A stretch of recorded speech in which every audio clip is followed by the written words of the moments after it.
दुनिया की तारीख में जहां अजीम सल्तनतों के क़याम की दास्तानें मौजूद हैं, वहीं उनके ज़वाल के नाकाबिले यकीन किस्से भी तारीख के सफ़हात में बिखरे हुए हैं। ताकत, हिकमत और जंगी महारतों के जरिए दुनिया पर हुक्मरानी करने वाले बादशाह जब अपने ताजो तख्त की हिफाजत में सरगर्म रहे तो वो तारीख में हमेशा के लिए अमर हो गए। लेकिन जब यही हुक्मरान नर्म बिस्तरों, खुशबुओं में बिखरे कमरों, रेशमी पर्दों के साए और शाहाना ज़ियाफ़तों में खो गए तो सल्तनतों की बुनियादें हिलने लगी, दरबारों की चकाचांद अंधेरे में डूब गई और महलों के गुंबद मलबे में बदल गए। ये एक अटल हकीकत है कि इक़्तिदार सिर्फ हथेली पर रखी गई कोई नाजुक चीज नहीं है, बल्कि उसे ताकत, हिकमत, कुर्बानी और मुस्तकिल मिजाजी की जरूरत होती है। वो बादशाह जिन्होंने अपनी रातें सख्त जमीन पर जाकर गुजारी, वो दुश्मनों की चालों को वक्त से पहले भांपने में कामयाब रहे। लेकिन जो हुक्मरान आरामदेह बिस्तरों में महवे ख्वाब रहे, उनके दरवाजे एक दिन दुश्मनों के कदमों तले रौंद दिए गए। यही वजह है कि तारीख में हमें दो तरह के बादशाह मिलते हैं। एक वो जो मैदान जंग में, खैमों में या सख्त जमीन पर सोए, लेकिन उनके फैसले इतने बेदार और तेज रहे कि दुनिया ने उन्हें नाकाबिले शिकस्त समझा। जबकि दूसरी तरफ वो बादशाह जो नर्म बिस्तरों, शराब की महाफिल और ऐशो इशरत में गुम होकर अपनी सल्तनतों के दिफा से गाफिल हो गए, और जब बेदार हुए तो या तो वो कैद हो चुके थे या अपनी जान बचाने के लिए छुपने की कोशिश कर रहे थे। ये महज कहानियां नहीं हैं, बल्कि तारीखी हकायक हैं जिन्हें हर जमाने में दोहराया गया। वो हुक्मरान जो अपनी फौज के शाना बशाना खड़े रहे, वो हमेशा दुश्मनों के लिए नाकाबिले तस्खीर बने। लेकिन जो महलात में रंगीनियों में मगन रहे, वो वक्त के थपेड़ों में बह गए। ऐसे बादशाह जिनके दिन सियासत और जंग की हिकमत अमलियों में और रातें गहरी नींद की बजाय अपनी सल्तनत के दिफा के फिक्र में गुजरी, वो तारीख में हमेशा याद रखे गए। मगर वो बादशाह जो नरम बिस्तरों पर मखमली तकियों में दुबक कर सोए, उनकी सल्तनतें रातों रात बिखरी और उनके ख्वाब कभी पूरे न हुए। ये वही दुनिया है जहां एक तरफ खलीफा उमर बिन खत्ताब जैसे हुक्मरान मिलते हैं जिनका बिस्तर जमीन की सख्त मट्टी होती थी और जिनके फैसलों से दुनिया लरसती थी, तो दूसरी तरफ रोम के नेरोन जैसे बादशाह भी गुजरे जो नर्म बिस्तरों और मौसीकी की धुनों में मदहोश रहे, और जब दुश्मन आए तो उन्हें कोई पनाह देने वाला नहीं। ये वही तारीख है जहां मोहम्मद शाह रंगीला की ऐशो इशरत ने दिल्ली को बर्बाद किया और दूसरी तरफ खालिद बिन वलीद जैसे सिपाहसालार थे जो सख्त जमीन पर सोते रहे। लेकिन ये दुनिया के सबसे बड़े जर्नैल माने जाते हैं। आप सब पर सलामती हो। मैं यासिर रशीद हूं और आप देख रहे हैं 92 डिजिटल। नाज़रीन, ये तारीख का एक ऐसा पहलू है जिस पर अगर गौर किया जाए तो मालूम होता है कि इक़्तिदार की ताकत बिस्तरों की नरमी में नहीं बल्कि जागने में होती है। वो बादशाह जो नर्म बिस्तरों के आराम को छोड़कर मुसलसल बेदार रहे, वो हमेशा दुश्मनों से एक कदम आगे निकले। लेकिन जो ख्वाब खरगोश में मस्त रहे, उनके ख्वाब बिखर गए और उनका नाम सिर्फ इबरत के तौर पर तारीख में बाकी रहा। यह तसव्वुर करना मुश्किल है कि इस वक्त दुनिया का अमीर तरीन शख्स जो अपनी मर्जी का हर आराम और आसाइश खरीद सकता है, वो अपने दफ्तर के फर्श पर सोने को तरजीह देता है। एलॉन मस्क की जिंदगी का एक अलग ही फलसफा है जो उसे आम अरबपतियों से मुख्तलिफ बनाता है। वो ना तो बड़े महलात में दिलचस्पी रखता है, ना ही अपनी दौलत के मुजाहरे में। यह सब उसके काम के जुनून से जुड़ा हुआ। न्यूयॉर्क टाइम्स के मुताबिक एलॉन मस्क को वीकेंड जैसे तसव्वुरात से नफरत है जिसका आम लोग बेसब्री से इंतजार करते हैं। वो अपनी कंपनीज को महज कारोबार नहीं समझता, बल्कि उन्हें ऐसे मिशन के तौर पे देखता है जिनका मकसद दुनिया को बदलना है। इसीलिए वो अपने दफातर को अपना दूसरा घर बना चुका है। टेस्ला के अहम मराहिल पे, स्पेस एक्स के रॉकेट लॉन्च से पहले और एक्स की इस्लाहात के दौरान मस्क ने बारहा अपने दफ्तर के फर्श पर सोने को तरजीह दी। ये उसके लिए कुर्बानी नहीं बल्कि एक ऐसा मामूल बन चुका है जिसके बगैर वो खुद को मुतमईन महसूस नहीं करता। 2018 में उसने खुद कहा था कि अगर दुनिया को बदलना है तो हफ्ते में 80 से 100 घंटे काम करो। ये अल्फाज उसके तर्ज़े जिंदगी की मुकम्मल अक्कासी करते हैं। उसके नजदीक आराम से ज्यादा जरूरी चीज काम है और यही रवैया उसकी तमाम कामयाबियों की बुनियाद है। शायद इसीलिए वो खुद को किसी कंपनी का मालिक नहीं बल्कि ऐसा कारकुन समझता है जो हर लम्हे अपनी तख्लीकात को हकीकत में बदलने में मसरूफ है, चाहे उसके लिए दफ्तर का फर्श ही क्यों ना हो सोने के लिए। एलॉन मस्क का तर्ज जिंदगी किसी आम अरबपति से यकसर मुख्तलिफ है। जहां दुनिया के अमीर तरीन अफराद अपनी दौलत को आराम और आसाइश में सर्फ करते हैं, वहीं मस्क के नजदीक कामयाबी का पैमाना कुछ और है। वो अपने मालो दौलत को ऐशो इशरत की बजाय मेहनत और तख्लीक में झोंक देने को तरजीह देता है।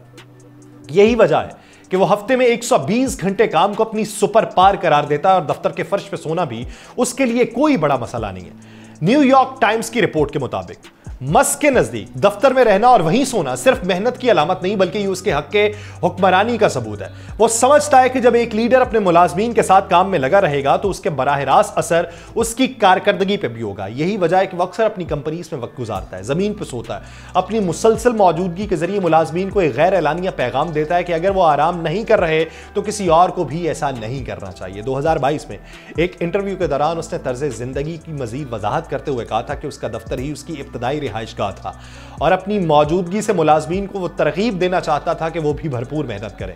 यह एक तरह की नफ्सियाती हिकमत अमली थी जो ना सिर्फ उसकी कंपनीज को आगे बढ़ाने के लिए इस्तेमाल हुई बल्कि उसने मस्क को उनके सख्त तरीन नाकिदीन के सामने भी एक नाकाबिल शिकस्त शख्सियत के तौर पर पेश किया। मस्क की शख्सियत जो है वो आम सरमायादाराना जहनियत से मुख्तलिफ है। वो मुनाफे से ज्यादा एक मकसद के पीछे दौड़ता है। उसके लिए स्पेस एक्स का हर रॉकेट, टेस्ला की हर कार और एक्स का हर एल्गोरिथम सिर्फ एक कारोबारी मंसूबा नहीं बल्कि दुनिया को बदलने की एक सीढ़ी है और उस सीढ़ी पर चढ़ने के लिए वो हर मुमकिन हद तक खुद को काम में झोंक देने का कायल है, चाहे उसके लिए उसे दफ्तर के फर्श पर सोना क्यों ना पड़े। एलन मस्क का काम के साथ जुनून किसी आम नजरिए का नतीजा नहीं है बल्कि एक वाज़ेह हिकमत अमली है। उसके मुताबिक जब पूरी दुनिया वीकेंड पे आराम कर रही होती है तो वो और उसकी टीम काम में मसरूफ होते हैं और यही उनकी कामयाबी का राज है। वो इसे एक नफ्सियाती बर्तरी समझता है कि जब उसके ब्यूरोक्रेटिक मुखालिफिन 2 दिन के लिए पीछे हटते हैं तो वो मैदान में अकेले रह जाते हैं, यानी मुकाबले से बाहर होने वाले खुद ब खुद हार जाते हैं। ये सोच मस्क तक महदूद नहीं है। दुनिया के दीगर कामयाब कारोबारी शख्सियात ने भी गैर मामूली मेहनत और तवील औकात कार को अपनी कामयाबी की कुंजी समझा। अमेज़न के बानी जेफ बेज़ोस अपनी इब्तदाई जदोजहद में रोजाना 12 घंटे काम करने की बात करते हैं, जबकि एप्पल के CEO टिम कुक जो हैं वो सुबह 4:30 बजे ईमेल्स भेजने की आदत उसकी बड़ी मशहूर है। ये सब इस बात का सबूत है कि टेक्नोलॉजी और कारोबार की दुनिया में सबकत हासिल करने के लिए नींद और आराम को पसे पुश डालना पड़ता है। मस्क की जहनियत सिर्फ कारोबारी बर्तरी तक महदूद नहीं है बल्कि उसमें एक खास किस्म का मुसाबकती उनसर शामिल है। वो खुद को एक जंगजू तस्वुर करता है जो हर हाल में कामयाब होना चाहता है। उसके लिए उसे काम के अलावा कुछ और नजर नहीं आता। यही वजह है कि वो बार बार इस बात का दावा करता है कि मुझसे ज्यादा मेहनत किसी सदर ने नहीं की। उसके नजदीक कामयाबी का मतलब मुसलसल काम करना और अपने मुखालिफिन पर सबकत ले जाना है। दुनिया की तारीख में कई ऐसे हुक्मरान गुजरे जिनकी सल्तनतें बेमिसाल थीं, लेकिन उनकी अपनी आरामगाहें किसी आली शान महल की बजाय सादगी, सख्ती और मुसलसल जदोजहद का अक्स पेश करती थी। उनमें से बाज जो थे वो जंगी खेमों में रहे, कुछ ने फौजी कलों को अपना घर बनाया, कुछ ने अपनी जिंदगी का ज्यादातर हिस्सा मैदान जंग या मुसलसल सफर में गुजारा। उनके लिए शान शौकत से ज्यादा सल्तनत की तौसी और इस्तेहकाम ही असल मकसद था और इसी वजह से वो सुकून और ऐशो आराम को पसे पुश डालकर मुसलसल हरकत में रहे। चंगेज खान जो दुनिया के सबसे बड़े जमीनी सल्तनत का बानी था, उसकी बर्बरियत भी मशहूर थी, लेकिन उसने अपनी जिंदगी किसी महल में नहीं बल्कि सख्त जा निकली तर्ज पे गुजारी है। वो अपनी फौज के साथ खैमों में रहता था जहां हर वक्त चौकसी जरूरी थी। उसके लिए जंग और हरकत ही जिंदगी का उसूल था और वो कभी भी किसी एक मकाम पे ज्यादा देर नहीं टिकता था। उसके सिपाही भी उसी तर्ज जिंदगी के आदी थे और यही उनकी फतूहात का राज था। चंगेज खान का अकीदा था कि एक जगह कयाम कमजोरी की अलामत है, इसलिए उसकी आराम गाहें महज आरजी पड़ाव पर मुश्तमिल थी। नेपोलियन बोनापार्ट जो यूरोप को तस्खीर करने वाला अजीम फ्रांसीसी हुक्मरान था, उसने अपनी ज्यादातर वक्त जो था वो महलों में नहीं बल्कि जंगी मैदानों में गुजारा। वो एक आदी जंगजू था जो अक्सर महज चंद घंटों के लिए किसी भी मुयस्सर जगह पे सो लेता, चाहे वो एक सादा खैमा ही क्यों ना हो, घोड़ों का अस्तबल हो या कोई मामूली सा बिस्तर हो। उसका कहना था कि नींद कम लेने से इंसान की सलाहियत बढ़ती है और उसने अपनी फौज में भी यही उसूल अपनाया। उसकी चाबुक दस्ती और मुसलसल मुतहर्रिक रहने की सलाहियत ने उसे यूरोप के बड़े हिस्से पे हुक्मरानी का मौका दिया। उसी तरह सलाहुद्दीन अय्यूबी जिसने सलीबी जंगों में मुसलमानों की अजीम क़यादत की, उसकी जिंदगी भी ऐशो इशरत से कोसों दूर थी। उनके लिए सुकून और आराम बेमानी थे क्योंकि उनकी सल्तनत हमेशा जंगी खतरात में घिरी रहती थी। उनके ज्यादातर दिन और रातें फौजी कैंप्स में गुजरती थी जहां सादगी और सख्ती आम थी। वो खुद भी एक मामूली सी चारपाई पे सोते, जब कभी जंग की तैयारी होती कई कई रातें बगैर आराम के गुजारते। उनकी हिकमत अमली, मुसलसल चौकसी और सादा तर्ज जिंदगी ने उन्हें एक नाकाबिल शिकस्त जर्नैल बनाया। उसी तरीके से अमीर तैमूर जो दुनिया के चंद सबसे बड़े फातहीन में शुमार होता है, वो भी पुरतायुश महलों में रहने की बजाय मैदान जंग में ज्यादा वक्त गुजारता था। वो मुसलसल सफर में रहता, मुख्तलिफ इलाकों पर कब्जा करता, ज्यादातर वक्त फौजी कैंप्स में गुजारता। उसकी सल्तनत बेहद वसी थी लेकिन उसकी अपनी जिंदगी में सादगी और सख्ती की अक्कासी करती थी।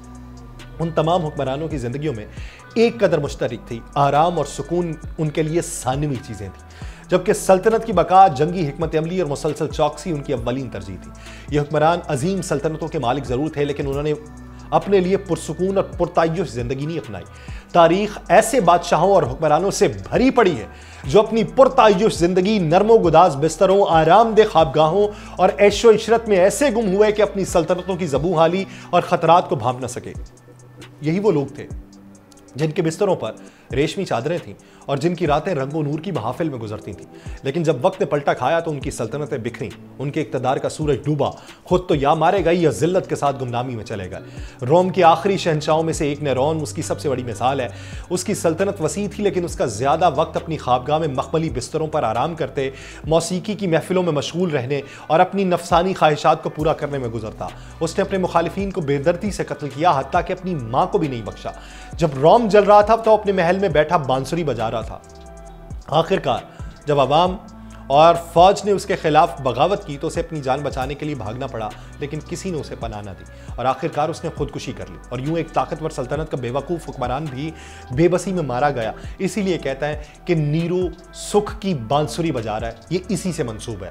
मुगल बादशाह मोहम्मद शाह रंगीला, उसका नाम भी उन हुक्मरानों में है जो नरम बिस्तरों और ऐशो इशरत में ऐसे गुम हुए कि अपनी सल्तनत का जवाल करीब आता देख न सके। मोहम्मद शाह के दरबार में मौसीकी, रक्स, शराब और अय्याशियों का दौर दौरा था। उसकी महाफिल रात भर जारी रहती, उसकी ख्वाबगाहें दुनिया के नायाब तरीन कालीनों और कम ख्वाब के बिस्तरों से भरी होती। लेकिन जब नादिर शाह ईरान से हमला आवर हुआ तो यह रंगो नूर की दुनिया एक ही रात में तारीकी में डूबी। दिल्ली में खून की नदियां बहीं, तख्त ताऊस और कोहे नूर दुश्मन के हाथ चला गया और मुगल शान शौकत को ऐसी जख्म पहुंची कि फिर कभी संभल ना सकी। फ्रांस के लुई शांजदहम की कहानी भी कुछ ऐसी ही है। वो बादशाह जिसकी ख्वाबगाहें दुनिया के कीमती तरीन फर्नीचर और आर्ट से सजी थीं, जिसके महलात में हजारों खादिम थे और जिसकी मलिका जो थी मारी एंटोनियट, फ्रांस की आवाम की हालत से बेखबर ऐशो इशरत में गुम थी। जब फ्रांस की आवाम भूख से बिलबिलाए तो वो महल में नरम बिस्तरों पर सोता, पुरतायुश लिबास पहनता और बेफिक्री की जिंदगी गुजारता था।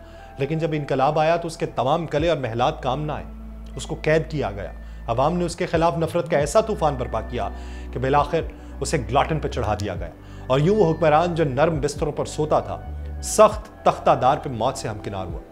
रूसी जार निकोलस दोम, उसकी कहानी भी सबक आमोज है। शाही महलात, नरम बिस्तर, आरामदेह जिंदगी, महल की साजिशें।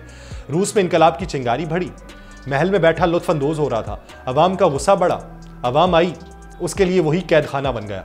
पूरे खानदान को एक तय खाने में बेदर्दी से कत्ल कर दिया गया। करतबा का आखिरी मुसलमान हुक्मरान अबू अब्दुल्ला, जिसे अबू अब्दुल भी कहा जाता है, जब ईसाई अफवाज ने गरनाता का मुहासरा किया तो उस वक्त अबू अब्दुल अपने नरमो गर्म बिस्तर पे मजे से सो रहा था। दुश्मन ने दरवाजे पे दस्तक दी, तब जाके उसे होश आया। गरनाता ईसाइयों के हवाले किया और अपनी मां के साथ गरनाता छोड़ के चला गया। उसकी मां ने कहा था, जिस तख्त को तुम मर्दों की तरह बचा ना सके, अब उस पर औरतों की तरह आंसू मत बहाओ। ये तमाम हुक्मरान एक सबक देते हैं जो बादशाह अपनी सल्तनत की बजाय अपने बिस्तर, अपने महल और अपनी ऐशो इशरत में खो जाए और आखिरकार अपने दुश्मनों के हाथों जिल्लत आमेज अंजाम को पहुंचे। तारीख में सिर्फ वही हुक्मरान कामयाब हुए जिन्होंने नर्म बिस्तरों की बजाय सख्त जमीन को अपनाया और मुसलसल जागते रहे। मुझे दीजिए इजाजत, अल्लाह ने के बाद।